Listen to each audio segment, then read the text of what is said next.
I'm always looking for ways to show my cat how much I love her. And with Fancy Feast gems, I can pamper her whenever I want with a savory gravy on top of a gourmet mousse pâté. The pyramid shape makes serving simple, so all I have to do is peel and plate to make mealtime feel extra fancy. And with 2 entrees in every pack, it's easy to turn every day into the extraordinary. Fancy Feast gems. Wish you could become a morning person? You know, the type up before the sun, early morning runs, first one to the office with donuts and a smile. How do they do it? Easy. With the new Galaxy Watch 8, sleep tracking and personalized insights from Samsung Health help you improve so you can wake up to a whole new you. One who, dare I say it, skips the snooze? It's possible. Train your sleep with Galaxy Watch 8. Learn more at Samsung.com. Requires compatible Samsung Galaxy phone, Samsung Health app, and Samsung account. For a limited time at McDonald's, get a Big Mac extra value meal for $8. That means 2 all-beef patties, special sauce, lettuce, cheese, pickles, onions on a sesame seed bun, and medium fries, and a drink. We may need to change that jingle. Prices and participation may vary. This podcast is supported by FX's English Teacher. Last year's critically acclaimed series returns to follow Evan, Gwen, and Marky as they vie for their students' divided attention. See why Cosmopolitan called its premiere season a masterclass of comedy, while Glamour raved it's the year's funniest and most heartwarming new comedy series. FX's English Teacher. All new Thursdays on FX. All episodes now streaming on Hulu. This episode is brought to you by Nespresso and Samara Origins by The Weekend Coffee Collection. Introducing Samara Origins. My collaboration with Nespresso is a connection to my roots, to my mother, Samara. Coffee that hits the right notes. It transports you. Crafted with unique notes and bold soaring flavors. Experience a taste that moves you. Nespresso and Samara Origins. Discover more at Nespresso.com. Tom, which dish of which Top Chef alum are you ordering at the home dinner the night before the finale? I think Richard Blaze did a pile of beef with bone marrow. I mean, that is the most indulgent thing I can think of. So I'm going to go with the pile of beef with bone marrow by Richard Blaze. You know, I am a Melissa Shanghai's sea bass man myself, but all 4 dishes looked incredible as the best dinner ever.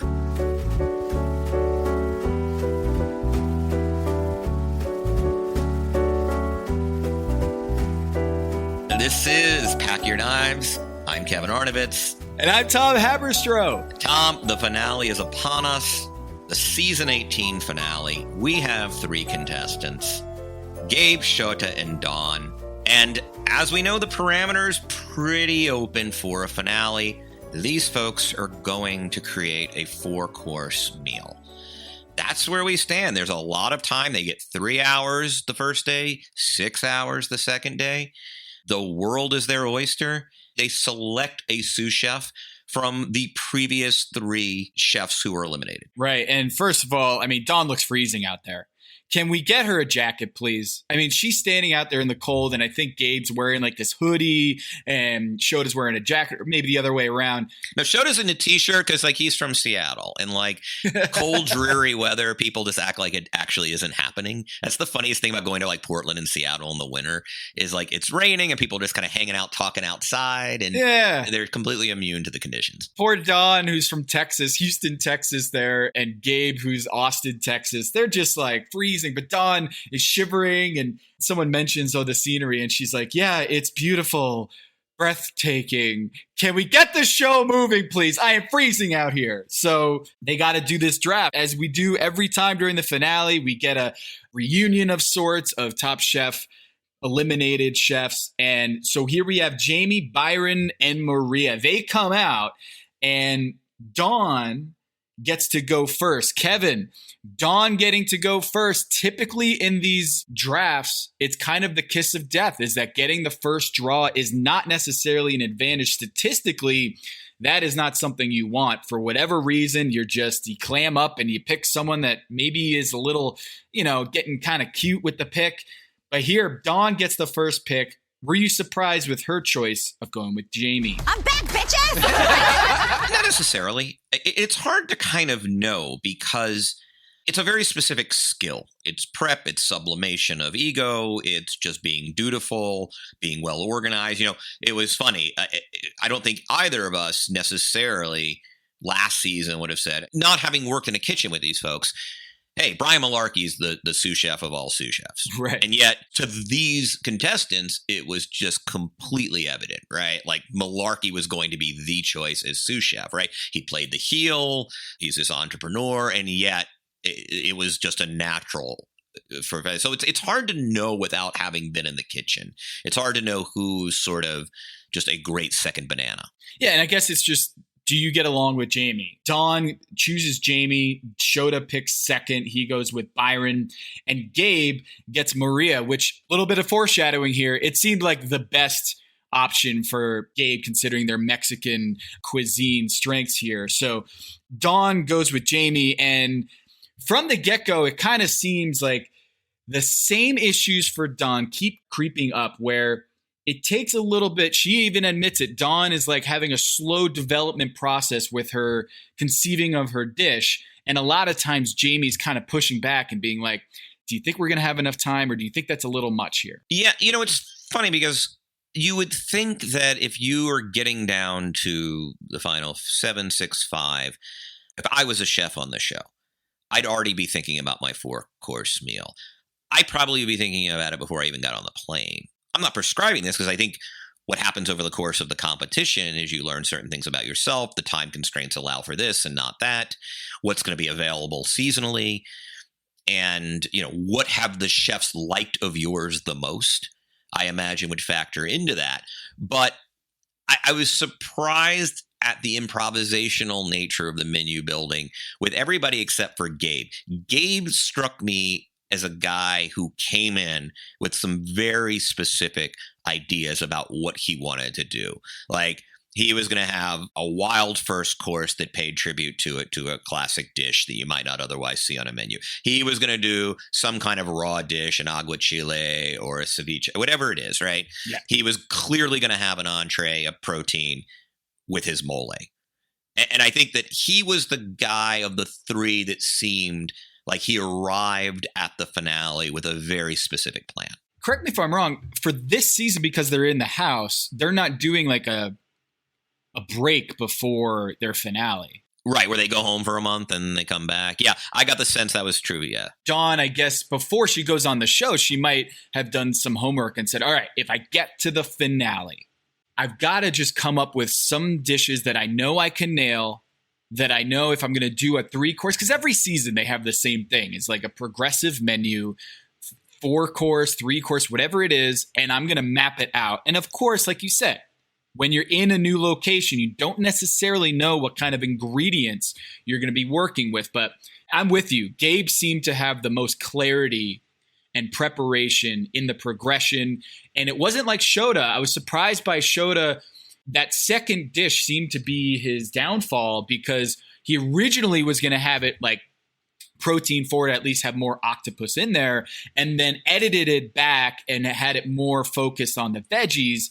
And that seemed to be not his fatal flaw because there was another issue in his later dish, but he didn't seem to have it fully formed until he got in the weeds. How do we want to do this? Do we want to go by chef or do we want to go by course? Because I think you're bringing up some fascinating choices and decisions. And it was a really interesting finale because I don't think we've watched the show where the judges were like, this is literally the best meal we've ever had on the show.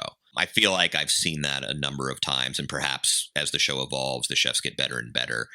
But they didn't say that this time. No. I mean, there were some nice dishes, but I don't even know that there was more than a couple of knockouts, which was surprising because, again, the show has gotten, and I think Gail mentioned this on our podcast, it's gotten much more selective, right? We don't have the line cook from wherever. We are now having chefs that arrive with credentials and awards and their own restaurants.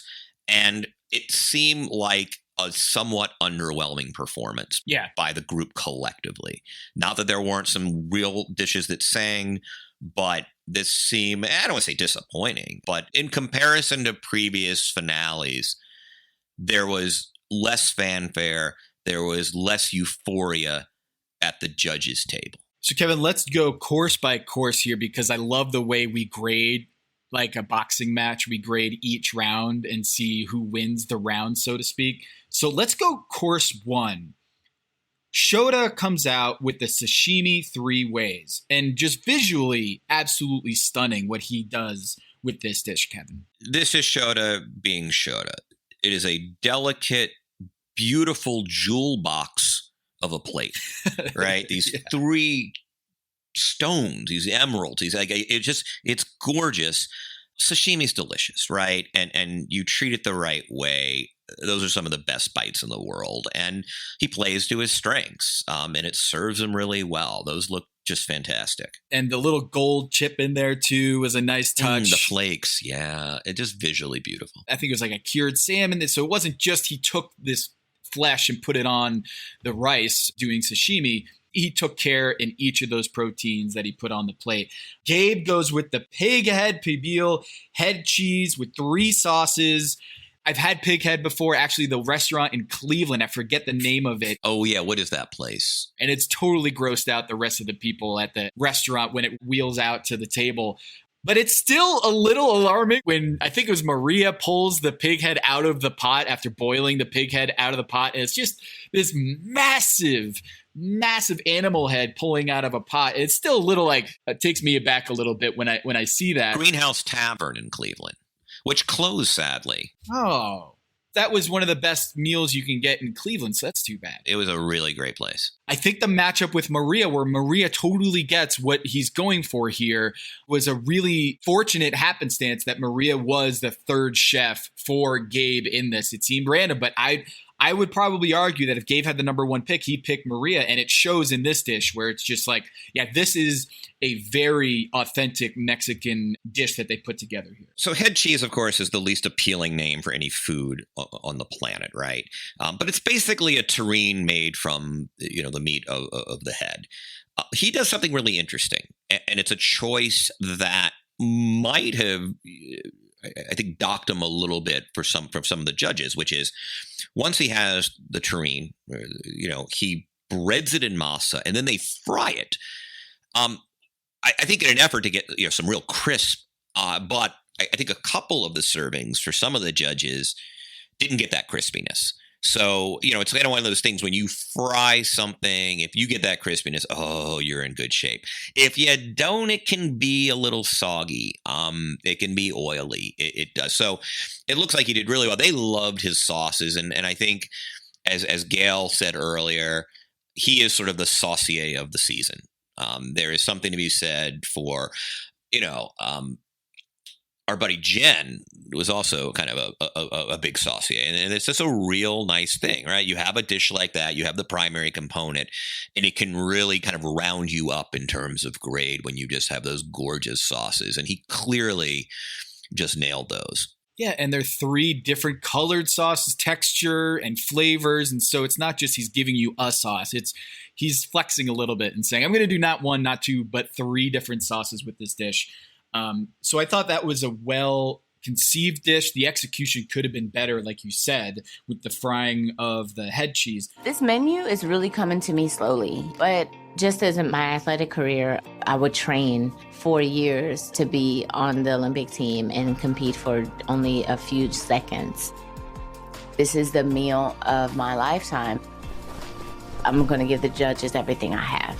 Now, Dawn, with her 3rd course, she does a lamb tartare with beef tendon and a honey bread, Kevin. A honey bread. Wow, this dish, man, when I heard it, I was so excited. Lamb kitfo. So kitfo is a great Ethiopian dish. It is, you and I are both tartare fans, and you mix it with the Ethiopian spice butter. It infuses the meat with this spice and this viscosity, butteriness. And it is such a great dish. I got to have it a bunch of times in Ethiopia.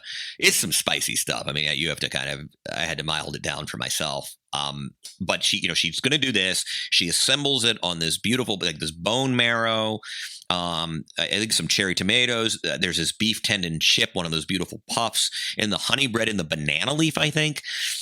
It was sort of a tour de force, except what, Tom? This is the one where they didn't get all of the different elements to the plate, right, Kevin? This happens all the time with Dawn. Kevin, what are we going to do with this? Like, it seemed like a perfect dish. Like all the elements were great. And then you have Richard sitting there and saying, wait a minute, I didn't get 2 of the elements on my plate. Dawn, we love you. Got to figure this out. I was under the impression that, okay, finally there is a challenge, a finale, 9 collective hours of cooking time where her biggest weakness, which is time management, would be nullified. There isn't an issue here. No. Because she's got 9 hours for 4 dishes. She's got a sous chef. And yet it happens again. I don't know if it cost her the title.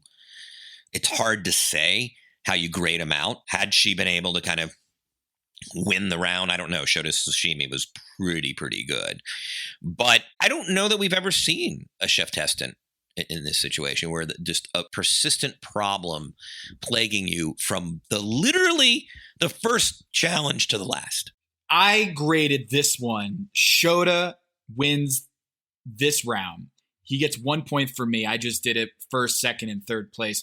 Gabe at second place, and third I gave Dawn because of the DQ of missing 2 elements on the plate. Although I think if she got those elements on the plate, I think I'd move her up to the second position over Gabe. What do you think about that? It's hard to kind of come up with an arbitrary scoring system, right? Like, I would maybe go 4-2-1, and just because the winner should be amplified.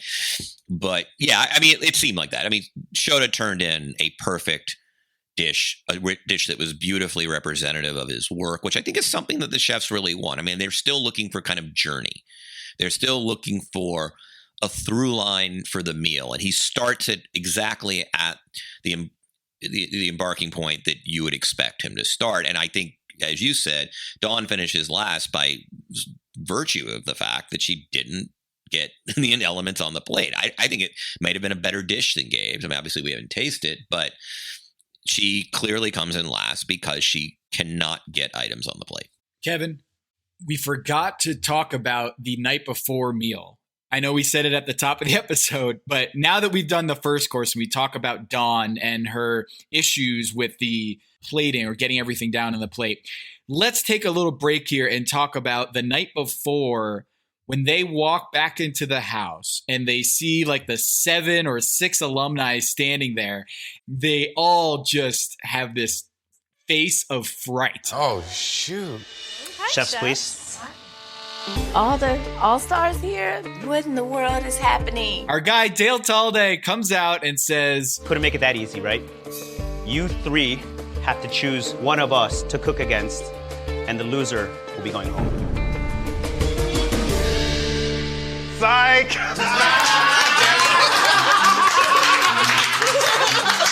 I was like, That was the worst joke ever. Kevin, man, I fell for it too. I totally fell for it. I'm also very gullible about stuff like that. But meanwhile, the upside is, I mean, I don't know that there's any restaurant in the world I would choose over a night where Gregory, Dale, Blaze, and Melissa cook family style for me and 2 friends. Like, I don't think there is a restaurant in the world, not that place in Copenhagen, not any of my favorite places here. I don't think there is a restaurant I would go to over that meal. There were some really cool moments in this little segment here when they're cooking at the dinner with the alumni, one of which is Nina's advice to Dawn. How do you guys feel? You know, I'm running things through my head. You know how it is. Dawn, scale it back. Don't overthink adding that extra garnish. Like, does it need it, or is it just for color? Kevin, did you find this moment just totally jump off the screen for you? Oh, totally, because there was so much subtext. I mean, Nina gives her this pep talk, some good tough love, kind of telling her not to defeat her worst instincts. And what was Dawn's response? Chef, I hear you. Which, if subtitled, would have said what, given her tone? Fuck off. Yes, exactly. It was a beautiful kind of candid moment in what has otherwise become a love fest of a show. By the way, just briefly, maybe a different conversation. Yeah, I was texting with a good friend of mine who loves the show. This and it also a person I also regard as a creative genius, very successful writer nationally. And, he brought up the point, and I kind of alluded to it a little bit in the past, that Top Chef has become Top Friend. And that one of the things he misses a little bit about the show is that it's a competition show. Now, we were talking specifically about the previous week where no one gets kicked off. There is a point where the goodwill of Top Chef and the community it has built, it is a wonderful community, but in exchange, the show has lost a little bit of edge. There hasn't been a villain in 2 or 3. I mean, you could argue Malarkey a little bit, but Padma couldn't even keep a straight face over Malarkey's heelness. He wasn't really a villain. I mean, he may have been a little bit of an irritant, but that was it, and it was also self-defined. But my friend's complaint was that we have become Top Chef. He actually, interestingly, had been watching Top Chef Canada, where he'd been spending some time. And there's this clip of one of the sort of the outtakes, not the outtakes, the interviews where one of the contestants says, "You know what, this isn't Top BFF." And it was kind of realizing when I watched it, I hadn't seen anything like that on Mothership Top Chef here in the States. I agree with my friend. I love the communal spirit. I love that these chefs are all buddy-buddy. It's a warm feeling. Gail, in our discussion with her, suggests that it's one of the reasons the show's so successful is they don't play the sort of, Richard from Survivor season 1 thing, right? Like, they don't do that. And I am, though, at the point where it was nice to see a little conflict. And I'm not saying I want to see season 19 chef testants knocking each other over the head with metal chairs or anything. Yeah. I don't need to see that, but I do miss a little bus throwing, if you will. I wouldn't mind getting to a judge's table, Tom, and having a little bit no, it's her fault. No, it's his fault. We've seen the opposite. I think the show's lost a little bit about that. I think we've gone too far the other way. Right. And there have been moments where it's teetered towards that with the judges table is actually, Jamie was the one who prepared prepared this part of the dish. And it almost tiptoed to that breaking point of we're going to see some hands fly here. We didn't get that. What we did get was, I think it's important to note, Nina was the one who gave that tough love kind of conflict there with Dawn. And it wasn't a fellow chef testant to give her that kind of advice. Hey, enough with the garnish. She already said it in the previous episode, and now she hammers it home again. And Dawn, it is her Achilles heel. Nina was right. Is that focus on your ingredients. Don't overdo it. And she overdoes it on that plate. And so Nina, I love that she had that moment with Dawn. And Dawn actually, remember Gabriel, not Gabe, but Gabriel Pascuzzi from earlier when he criticized Dawn's grilling of the meat. Remember that from the earlier episode, or one of the earliest episodes? And that was Kevin, it was the only other time I can remember that there was kind of this conflict of hey, don't tell me what to do. I know my shit. Other than Dawn kind of being completely bemused that Jamie would sauce the crispy side of a fish. Oh, yeah. In the very first episode, which is ironic because, Dawn chose Jamie as her sous chef, which is interesting. But yeah, I mean, it's a general, much larger conversation about the show is that, generally speaking, competition reality shows play up conflict. And certainly Top Chef had plenty of that in the early and even middle seasons. But clearly the show has reached a confidence level where they feel like they don't have to do that. I'm missing a little bit of it. I just, at a certain point, the Love Fest is great. It's warm. I still, look, I mean, this is still the best competition show on television.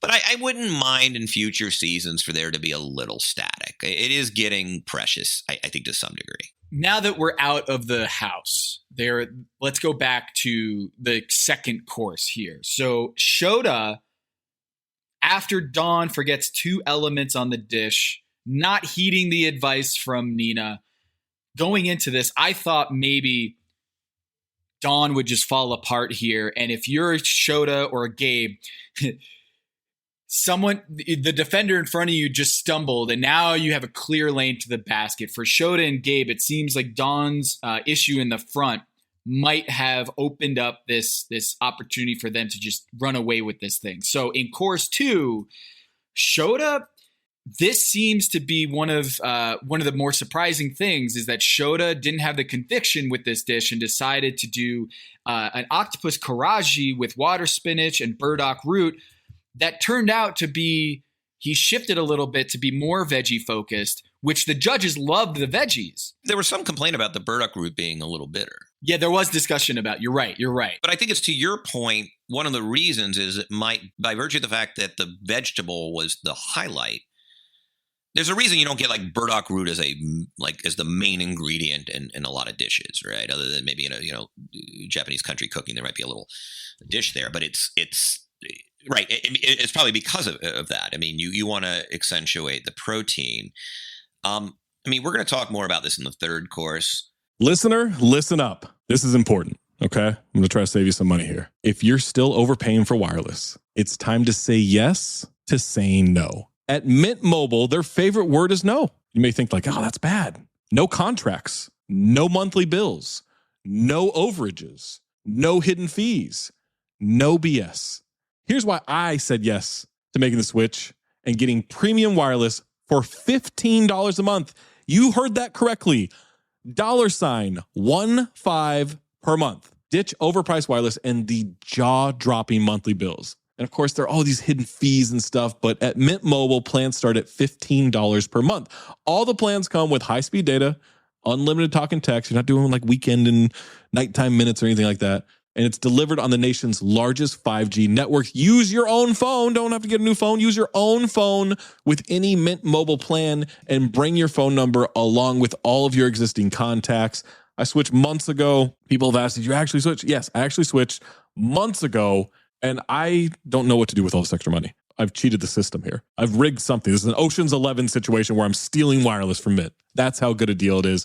Ready to say yes to saying no? Make the switch at mintmobile.com/dings. That's DINGS. That's mintmobile.com/dings. Upfront payment of $45 required, equivalent to $15 per month. Limited time new customer offer for first 3 months only. Speeds may slow above 35 gigabytes on unlimited plan.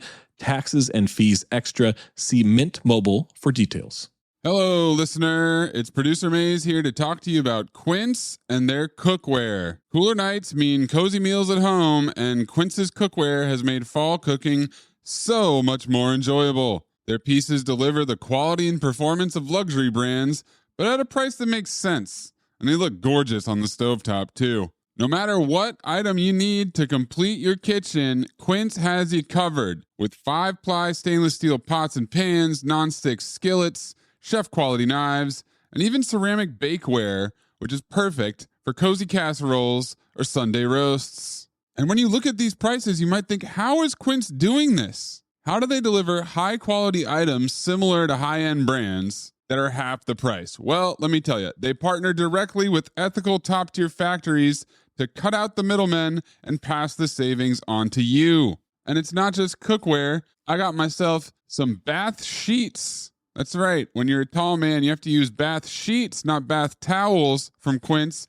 It's like drying off with a cloud. It's incredible. Upgrade your kitchen for cozy fall meals with premium cookware from Quince. Go to quince.com/dings for free shipping on your order and 365-day returns. That's QUINCE.com/dings, DINGS, to get free shipping and 365-day returns. Quince.com/dings.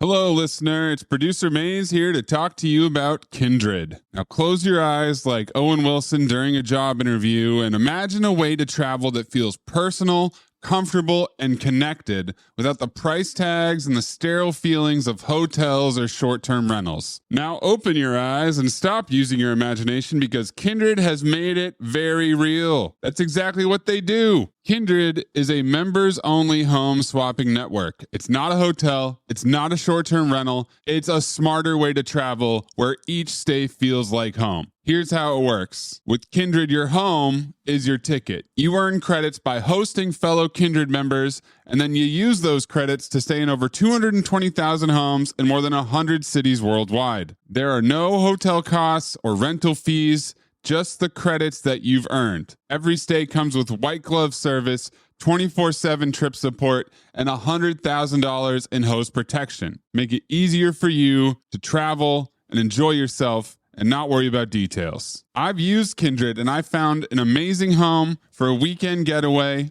in an idyllic location with amazing views and great ambiance. It had everything I needed. And the best part was, it cost me $0. So apply now at livekindred.com and use code DINGS to join for free. Plus, you'll earn 5 nights of travel credit just for signing up. That's right, that's 5 whole nights for free at livekindred, KINDRED.com,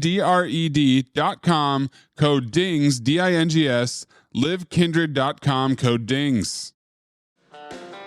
This episode is brought to you by 20th Century Studios' new film, Springsteen, Deliver Me From Nowhere, starring Golden Globe winner Jeremy Allen White and Academy Award nominee Jeremy Strong. Scott Cooper, the director of the Academy Award-winning movie Crazy Heart, brings you the story of the most pivotal chapter in the life of an icon. Springsteen, Deliver Me From Nowhere. Only in theaters October 24th. Get your tickets now. The family that vacations together stays together. At least, that was the plan. Except now, the Dastardly desk clerk is saying he can't confirm your connecting rooms. Wait, what? That's right, ma'am. You have rooms 201 and 709. No, we cannot be 5 floors away from our kids. The doors have double locks. They'll be fine. When you want connecting rooms confirmed before you arrive, it matters where you stay. Welcome to Hilton. I see your connecting rooms are already confirmed. Hilton, for the stay. This is one of Shota's just absolutely confusing errors. He did in my opinion, a really awful job of menu designing, specifically in the second and third, which frankly are your big ticket items. You know, it was very confusing. It was an oily side dish. Melissa said it felt like a veggie side dish. And when you're coming on the final finale, your final 4 dishes that you're making, and one of them feels like a veggie side, that's never a good sign. Not to mention the fact that this is a man who has made a living just cooking the best karaage, that sort of Japanese style, fried stuff. And why not highlight that technique, especially with octopus? It was strange. And we'll talk more about his third course, but it didn't represent Shota's best instincts, and his instincts are so good. It was such a bizarre choice for me. Yeah, and then on the other hand, Gabe comes in with this this aguachile refined. I think Gail called it. It was like poetry on a plate. So Kevin, that dish, I mean, that looks so good. It seemed to be the favorite dish of the night. It was like, other than that, and I think Don's third looked to be the dish of the night. I mean, he does a scallop with tepache, which I don't completely understand what tepache is, but my sense is it's kind of a Mexican kombucha. Yeah. So lovely. By the way, I'm going to go on another tangent. I took another page from Kelsey last night. I had company over, and I did a scallop crudo with a watermelon sake togarashi kind of water. Wait, you did the one where they were all masked at the Kentucky season, Kelsey Barnett. This is the one where they did the cocktail. Yeah. I think. So remember, so it's a variation of Kelsey. Kelsey did a scallop crudo with, I believe, cherry water and fennel. What I did was I did watermelon water with sake and togarashi. I didn't want to use fennel. And I put it in a little spoon. So it was this lovely pink water with the raw scallop, and then I topped it with chopped shiso. Oh, and I gotta say, like first of all, I just will always be indebted to Kelsey, because like when I saw that scallop with the cherry water, that was going to be, that's the dish I'm going to do. I mean, you and I both love like kind of crudos. We love scallops. Mm-hmm. I mean, I love summer fruits. But last night I thought, what if I did it with watermelon? and I put some heat with the togarashi. So anyway. Oh, that sounds I awesome. digress, but I just wanted to thank Kelsey again. There's nothing more pleasant than being inspired by Top Chef chefs going into your own kitchen, and putting your own spin on their recipes. It's just like, it's just a happy moment. And my guests loved it, and this is wonderful. So anyway. Now I'm hungry, Kevin. Let us get back to Gabe's scallop and aguachile, which was the dish of the night. Yeah, it really did seem like that. And so he comes in, that's his second dish.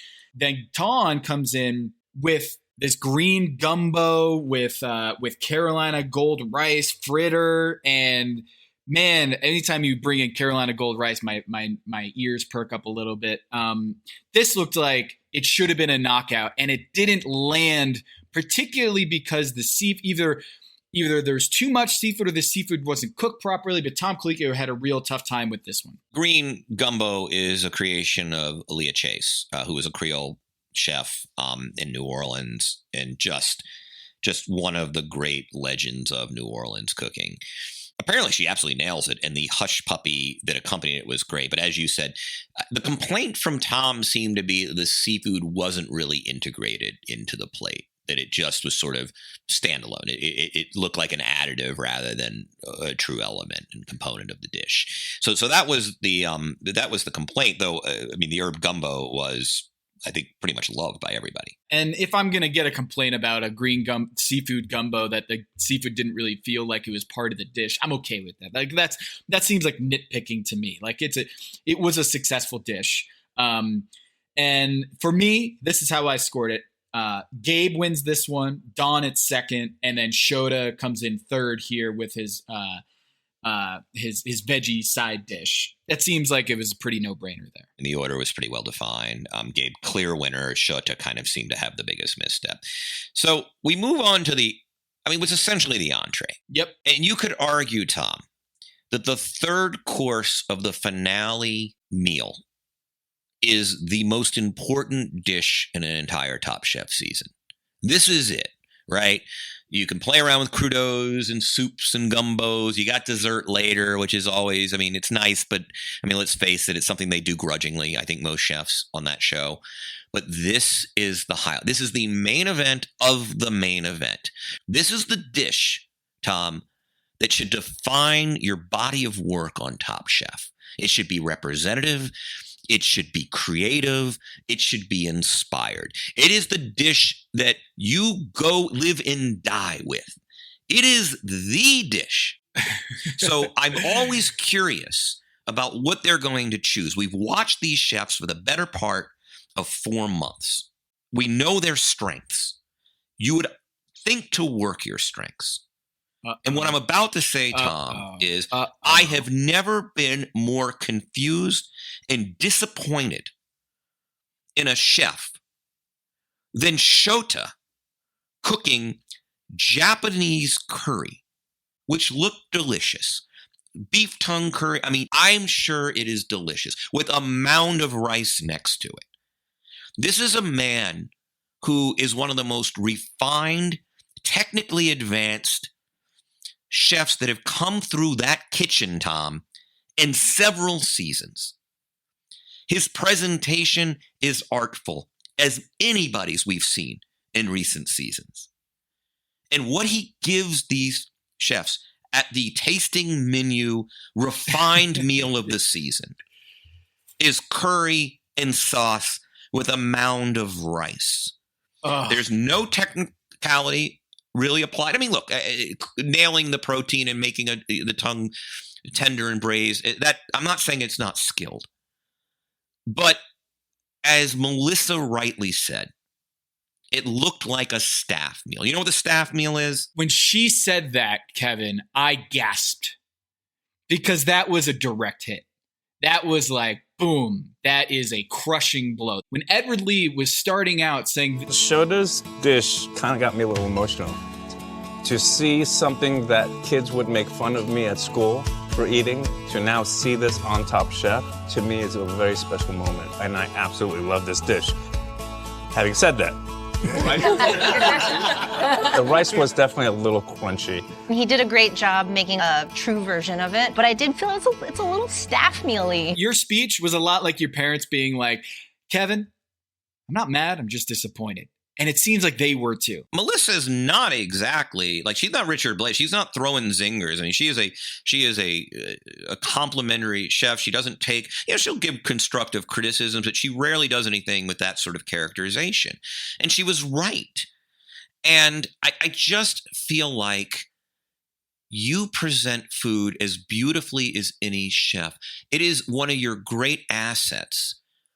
I think there is a time and place, and I am sensitive and moved by what Ed Lee said, and he is right. But in 18 weeks, Tom, or 14 weeks, there is plenty of time. There are challenges that are like, cook from your heart, take something from your background, pay tribute to your family. This is not that moment. I know he got it from his mom once a week. I think that is a lovely story. And I don't say that flippantly. I think there are wonderful moments. One of the things about Top Chef that is so great is they give you opportunities over the course of the 14 weeks to express yourself, to take something from your past, to convey a strong emotional tie you have with family and cuisine. There are opportunities to do that. This is not the opportunity. And this chef, who is as talented as anyone we've seen, come through that kitchen door, decided to do curry gravy and a mound of rice that wasn't even freaking cooked well. It is one of the biggest bricks in a Top Chef finale that I have seen. This is the man I traded I did 3 pick swaps, Tom? Great. Curry? It's a staff meal. There's no technical, it's absolutely outrageous. Staff meal is what I guess the chef makes for the group, just like a high volume meal that you can like make. A one pot meal kind, like I'm going to give. I want tweezers. Give me some of that braised daikon broth. Like, give me that. I want colors that sing. Like, you're an artist. I don't say this to insult Shota. It is so far beneath him. I am floored, Tom. I know, and it was. I turned so quick. I mean, he better not freaking win, is what I was saying. Kevin, he didn't. Okay, he didn't. I'm sorry. I'm so disappointed. Hey, if you picked him second, I don't think you're going on such an epic rant like that. So I feel that this was a letting you down moment where you're riding Shota, the wave of Shota. Shota comes in with 2 wins in a row coming into the finale. Comes in with a first course that was perfect. And who doesn't love Toro, the fatty tuna sashimi? Like, Kevin, I was ready to hang it up. I was ready to turn off my TV and say, I already know who's winning this thing. Shota is running away. First course, the 3-piece sashimi with the Toro and the cured salmon. I was like, oh, he is going to run away with this thing. And then 2 absolute airballs here, course 2 and course 3. I got to give Vince Mancini a shout out here. He does the Top Chef Power Rank. He's been on this podcast before. He does a great job at Up Rocks doing the Top Chef Power Rankings. He did an interview with Tom Colicchio this week that I thought was really interesting. Tom Colicchio was asked by Vince, hey, why don't you do a blind taste test? Like earlier this season, y'all did a blind taste test at judges' table. You didn't know who made the dish, and you just graded the dish free of your biases or who cooked the dish. And then, like, for the rest of the season, you know who cooks what dish, and it might color your perception or your evaluation of that dish if you know the chef. And Tom Colicchio said something really interesting. He said, look, I think part of the show is directing the audience. Because they're not eating the dishes, it's hard for the audience to keep track of what was what. And so for you to not have a chef's name attached to a dish, you're just going to get confused. Like, oh, it was the tuna dish or the rice dish or the beef tongue.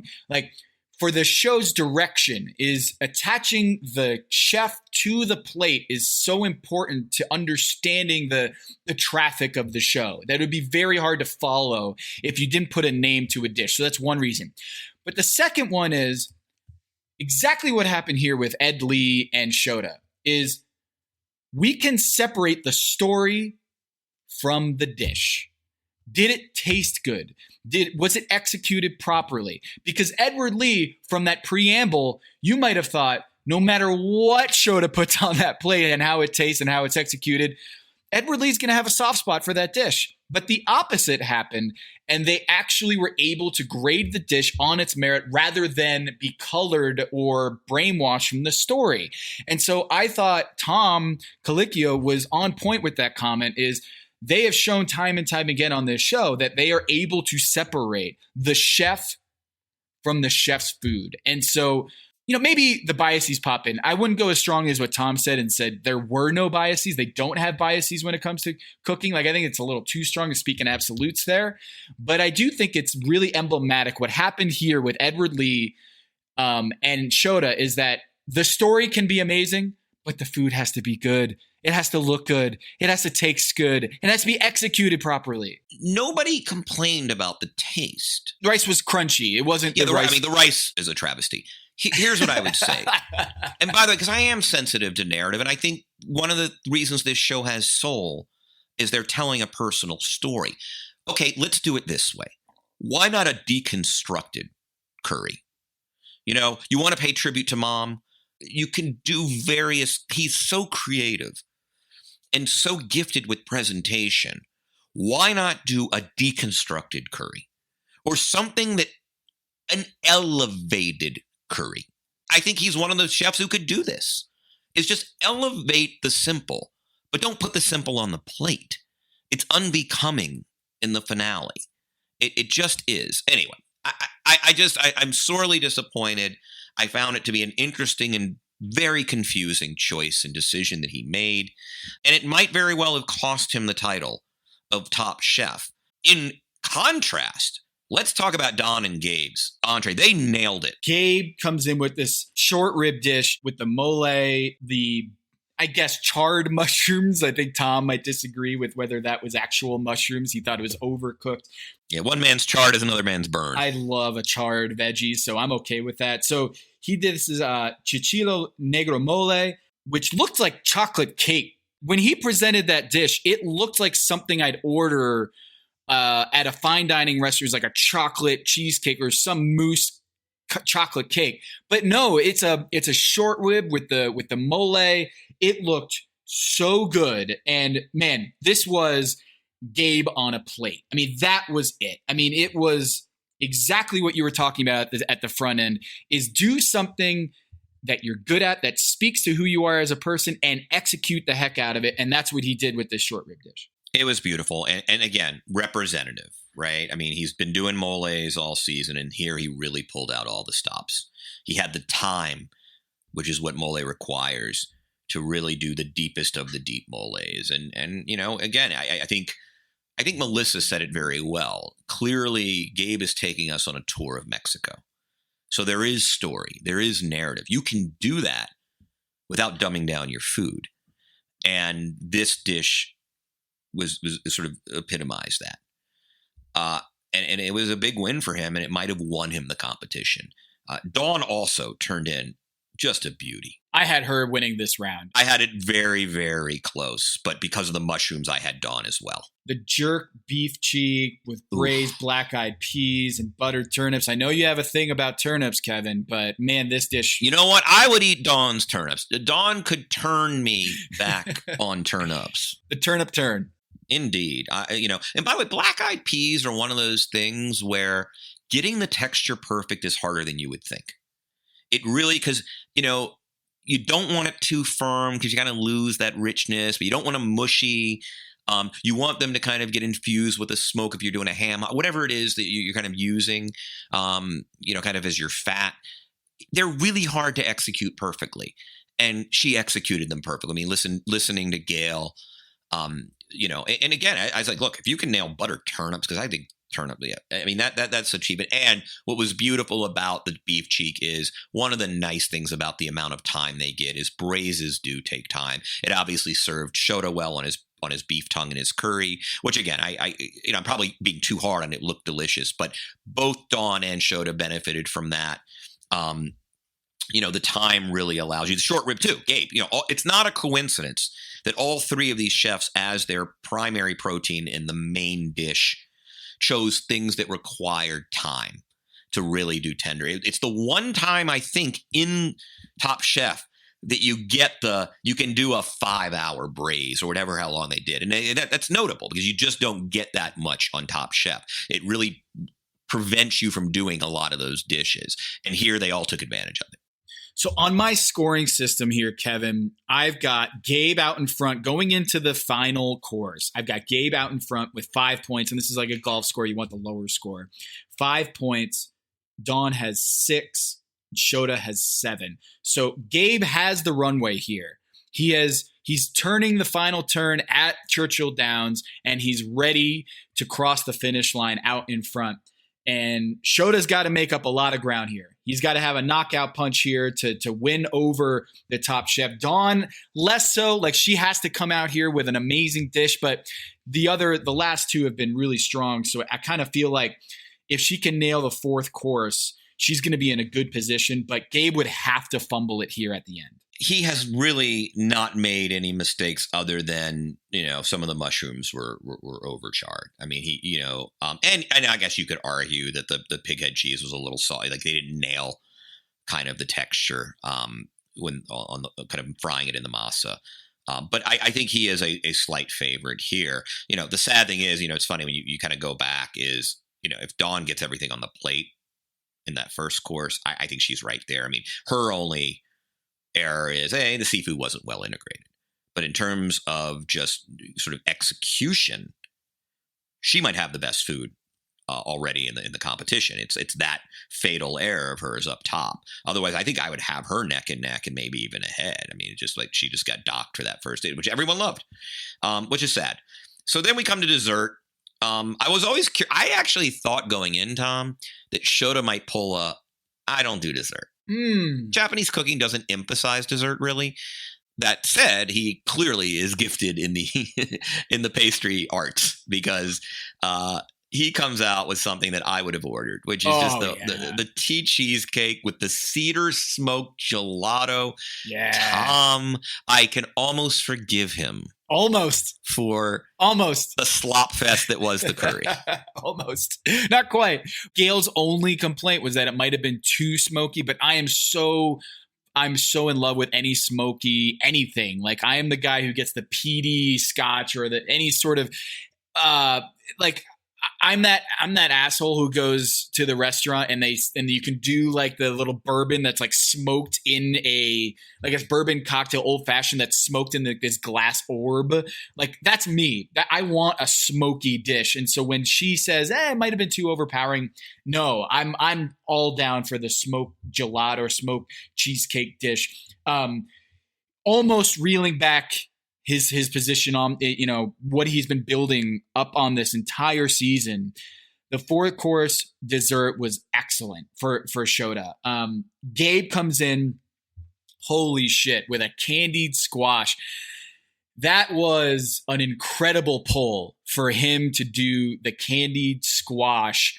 It seemed like if you're going to lose on Top Chef, that might have been your downfall, is doing a candied squash as your final dish on Top Chef. And yet, Kevin, he nailed it. Judges really honor risk in the finale. I mean, they generally honor risk, but here they particularly do. I mean, for you to basically go with a starch or a veg, I mean, candied squash. It's just so beautiful. And also, by the way, I could get into some Mexican coffee ice cream. I don't know about you. There's actually my favorite creamery / ice cream place in Los Angeles is called Wanderlust. And Wanderlust's whole theme is travel. So every flavor corresponds with a country. And they do have this Abuela Crunch, which is sort of a chocolate coffee, Mexican coffee, kind of with malt crunch balls, and it is one of our favorites here. And but Mexican chocolate ice cream with the candied squash, it is such, he not only does the risk thing, which endears you to the chefs, and obviously you have to execute it, He also continues that tour of Mexico that Melissa identified as his through line. And it's just something chefs want coherence. I mean, it's not just 4 dishes, it's 4 coherent dishes. Dawn also was able to kind of create a through line. Shota had Japanese cooking, but I just don't think it was was it Melissa who said it? Melissa was rough on him. But Melissa said it looks like it came from 2 different restaurants. He had, on one hand, it was sort of, technically focused Japanese cuisine, then it's sort of like home cuisine. And then, it was all over the place. But look, all 3 desserts look great. And it seemed to be, I kind of had it as a tie, other than if you want to give it to Gabe on sheer boldness. Yep. But it looked like, in terms of all 3, Blaze was over the moon about Shota's dessert, which looked gorgeous. It was the prettiest of the 3. I kind of had a trouble scoring this round, Tom. It could have been a tie. If I had to do a rank system here, it would be Gabe, then Shota, then Dawn. The only critique is basically when Brooke said it was too basic for her, measuring that against Shota's critique of having it being too smoky. This is nitpicking at this point. So you could just make this a tie for the 4th course. But ultimately, when looking at all 4 courses here, they convened for what seemed to be a blink of an eye. I think the judges convened and they knew as soon as it was over, they didn't have much to discuss here. Gabe, you are top chef.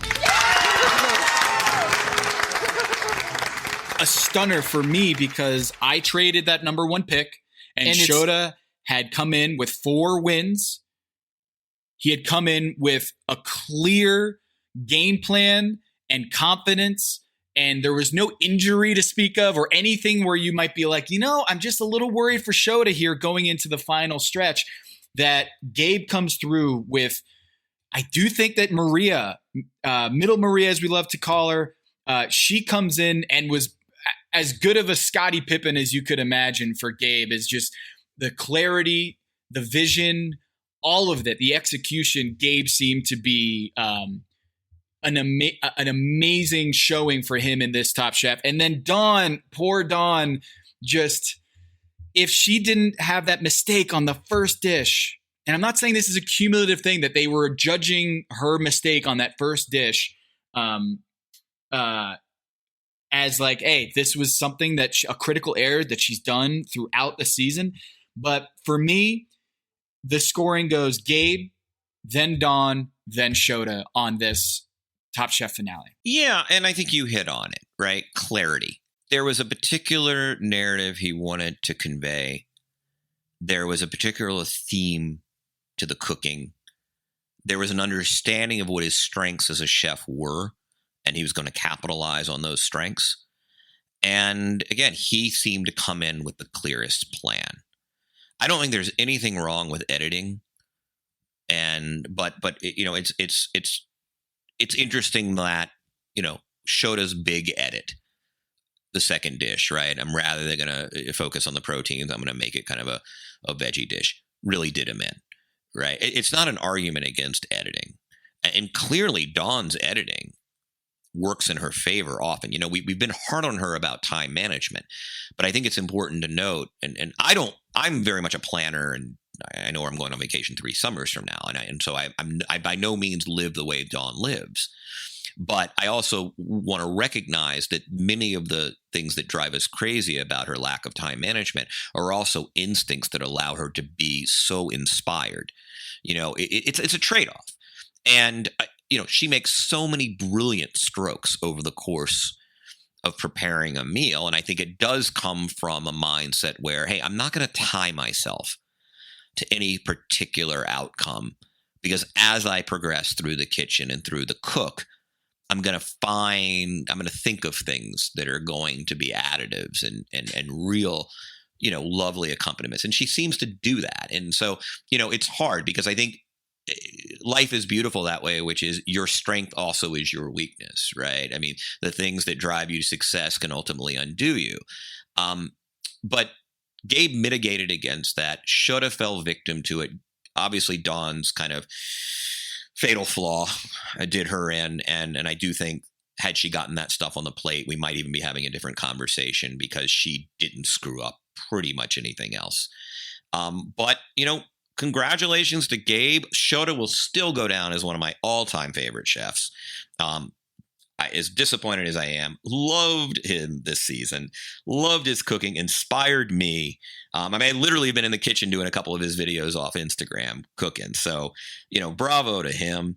And an interesting season, Tom. What do you make? Kind of looking down from 30,000 feet. When you and I talk about season 18 in the Portland season 5 years from now, what are we going to remember? What was notable? I think it's got to be the Top Chef alumni being as integrated into the show as we've ever seen. Gregory Gourdet, Dale Talde, Richard Blaze, Melissa King. As much as we love Tom, Gale, and Padma, I kind of feel like they were as good, if not better, in their judging and personality on this show. So whatever Magical Elves did or the show did to kind of bring that out of them, and the confidence and the energy that they brought. I think of Amar licking the plate and how delightful he was this season, and Carrie, and Nina's moment there with Dawn. We don't get that in past seasons. We don't. And so Tom Colicchio brought this up in the interview again, Vince Mancini over at Uprocks. He said, maybe in years past, we don't see the Dawn mistakes because she's only preparing 3 dishes for the judges, and maybe all the elements come onto the plate for the judges. Whereas in this season, there's like 8 judges, right? It's the panel of judges. So she has to get all the elements for those 8 dishes. And so what he said was, in the past, because the alumni are there, there's a lot more mistakes that can be had in terms of the plating, getting all the elements on the dish. He said it happens all the time, is that when they go to like an event where there's like hundreds of people, a lot of times the judges get like 3 dishes, but the rest 100 or so dishes are missing an element because the chef forgot to put it on or didn't have time. But you don't get to see that because of the editing and because it's just not included on the show. So this season to me was such a huge success given the obstacles thrown their way with COVID and the fires. I think about the Indigenous peoples episode where they went out and went to that river and caught their own food. I think about just the camaraderie that they showed on this season. I felt like Last Chance Kitchen was amazing. But Kevin, I want to summarize or just kind of point to the fact that when we did our draft several months ago, after watching 1 episode of season 18, do you remember who our top 3 picks were? Yeah, it was Shota, Gabe, and Dawn. Oh, you had Dawn third? I picked Dawn third. No kidding. And so I traded her like 2 weeks in after I picked her third and then traded her. But we had the finalists on number 1, number 2, and number 3 in our draft. Sarah was number 4. So, Kevin, we've been bad at drafting in the past. We've been terrible. But this season, one of my takeaways is we had a really good eye for talent in that first episode. We went Shota, Gabe, and Dawn, and then Sarah winning the first episode. And if she stuck around in the competition, she might have won this whole thing. But man, we did okay, Kevin. We did pretty good on the draft this year. We did okay. It's kind of fun. Yeah, Sarah 4th, Gabriel 5th. Nelson, Chris, Kiki, Maria. Yeah. We had Nelson a little high. Nelson was really the only, because by and large, it's still like the correlation. You can run the numbers, but we were probably really strong. On this note, Kevin, you still won. Congratulations, Kevin. Oh, so I officially, the returns are in. This is not the New York City mayor's race, like we know. Yeah, the returns are in, Kevin, and there is no rank choice here, so it's pretty easy to see the scoring system this year. You win 179 to 163. Shota's blunder in the finale did not do you in. Gabe gets 25 points. If he got, originally we had in our scoring system that he would win 50 points. The finale winner would get 50 points. In the old scoring system, I might won everything, but you actually take home the season, 4? Is it 4? We've done 4 of these things, yeah, Kevin? This is our 4th. God, has it been 4? Yeah, season 4 of Pack Your Knives, you have officially won the fantasy team, thanks to Shota and Dawn.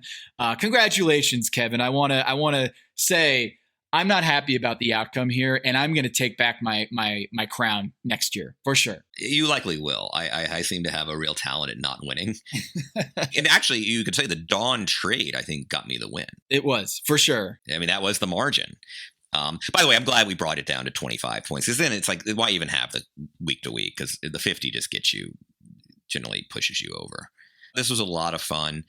You have like a where are they now for the 3 finalists? Yep. So where are they now? Because you might want to go to eat their restaurants now. Things are opening back up. Shota has reopened Taku, which was his Japanese street food, Osaka-style street food restaurant in Seattle. He opened that back up in May. So Taku is open. Gabe, he was let go from his restaurant Commodore in December. So shortly after the show shot, he was let go from Commodore, and the owner or chef had said that it was due to misconduct. I don't know what happened there, but we'll follow that and see what comes out of that. Dawn comes in with a late August restaurant in Houston. It's called Late August in Houston, in Midtown Houston, focusing on Afro-Asian cuisine. Kevin, I really hope that the Houston Rockets get to be better soon, because it doesn't seem like we're going to be in covering the Rockets anytime soon in the playoffs. But hey, we said that about the Phoenix Suns recently, and look at them. So Dawn has her new restaurant Late August in Houston, in Midtown Houston, in the Ion Building. Kevin, do you know what I'm talking about here in Houston? Which is the Ion Building? I've had so many good meals in Houston. By the way, Houston, Texas, Tom. Lord, is that a good food city? Yeah. Oh, Ion, is that the one with the cool food court that I like? It might be. Oh, yeah, I think that might be the one. There's like this really cool, that is a great sushi restaurant, actually. I think if this is the one I think I'm talking about, that you're talking about, there's a lot of interesting stuff in the Ion. It's like kind of a very new kind of space, like cooperatives and stuff. Like it looks very cool. So I got to get Dawn's food, largely, again, because, I mean, unfortunately, I don't think either of us are going to get there for NBA reasons anytime soon. But Houston is just, I think it's the biggest sleeper food city in the country. You know, Philly used to be, and now the word's out, but Houston is just doing amazing stuff. Before we go, I want to mention Top Chef Amateurs was a delight. Gail as the host, we talked about it with our interview with Gail. Kevin, last night, they showed the 2 episodes. One of them, Eric Ajapong and Joe Flam being the judges, Melissa King and Richard Blaze being like the sous chefs for Top Chef Amateur. I think the show is amazing. I think it's great. We won't be doing recaps of it on this podcast. I don't think we have the bandwidth to be doing those recaps right now. But I do think that Top Chef Amateur, for our listeners, you should definitely check that out. It premiered after last night's episode. And I think it's of all of the spinoffs of Top Chef, this one has to be in your repertoire. It is such a good show. And for so many other things you love about Top Chef, right? Like they do a great job bringing back the alums who kind of operate as the sous chefs. There's a wonderful wish fulfillment element. I mean, as someone who, you know, we joke like, early in the season when there are a lot of clunkers, you always say, hey, you know, Kevin, could you have won that one? Anyone who has any aspiration to cook good stuff, you can really live vicariously through the amateur chefs, because they are regular folks. Like they're people with jobs and, but also real ambition and aspirations. And look, I think it's fun to watch the competition. I mean, there's something exhilarating about people up against a clock having to prepare food for really some of the biggest culinary geniuses around. So it's like it captures so much of what we all love about Top Chef. And so it's a great, also, I gotta say, like, for those who want like a quick, 22-minute or 30 minutes, if you're watching with commercials, it's a really quick kind of, micro dose of Top Chef. Yes. You can get in and out, and it's fun. And Gail, I mean, we're a little showcasing Gail, which is lovely as well, and all the old chefs. So definitely check out Top Chef Amateurs. It's a great deal of fun, tight as a show. Just you can get in and out. It's wonderful, and it captures all the things we love. Yeah, check it out. It's on Bravo this season, hosted by Gail. I believe on Thursdays. It's a great show. Kevin, we just wrapped up season 18 of Top Chef. It was a joy. I didn't know what to expect from the pandemic season of Top Chef, but I thought they just did an amazing job dealing with the circumstances. Shout out to Magical Elves. Shout out to the Bravo team. And thank you, Gail, for joining the show this season and our previous guests on the show. It was really fun to have you on. And thanks for our listeners for listening and sticking with us. I mean, this is one of the highlights of my week. Every week we do this show, Kevin. So despite you winning this year's fantasy season, I still love doing this, Kevin. And there will be a season 19. I personally am rooting for Atlanta, Georgia, which is long overdue to be the site of a Top Chef. And by the way, like, has more film production now than anybody, and like the infrastructure is there to do a show.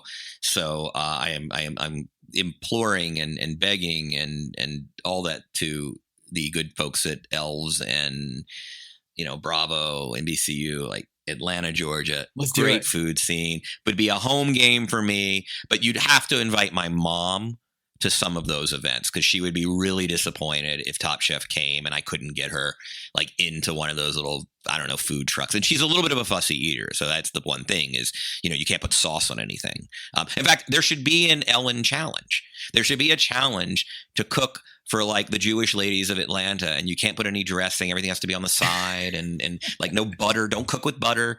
But that would be a really fun challenge. And I hope Atlanta gets it. That would be they're long overdue. Look, not only are you going to bring on Kevin and I as judges for Top Chef Atlanta, but you have it all mapped out. All the challenges, we can do that for you right here on Pack Your Knives. Just include us in all of those brainstorms. We basically can do Top Chef, Kevin, right? We can basically run the show. I'm ready to be producer. Yeah. And so when I move on from sports writing, I mean, this is another appeal. Like, yeah, I would love to be a producer on Top Chef for a season at least. Like, that would be a blast. Tom, closing thoughts on top of our closing thoughts? I love you, Maria. She was great on this episode too. I don't think I mentioned it. She's a habitual crier, emotional person, and I love every second of it. We got to get her on the show at some point because I think she's just amazing. I don't know who the fan favorite is. I don't know if that vote has gotten out yet. Chef Jamie might be my vote because I think of all of the chefs that we've seen this season, she might have been the most unique one that we have ever seen. And if I look back on this season at one personality that stuck out more than anybody, it's got to be Jamie, not just because she was amazing at cooking and she was there in the finale and right there with Dawn. Oh, it seems like the final two were Dawn and Shota. Oh, I don't know if anybody, I'm just reading here from, okay. I don't know if it was announced yet. Oh, looks like Shota. Wow. Congratulations on this year's Shota. He will win $10,000 furnished by San Pellegrino, sparkling natural mineral water. By the way, I had Pellegrino last night. It was brought. Congrats to Shota. I'm a shill for the show in every conceivable way. I even shill for the sponsors. Though I didn't purchase it myself. It was brought to my house. Shota is the fan favorite. And by the way, he was my fan favorite. I got to say, have a little crush on Shota. Hope to eat at his fine establishments in Seattle, Washington very soon. That would be fun. Take us out, Kevin. For Tom Haberstroh, this is Kevin Ornovitz, and this is Pack Your Knives.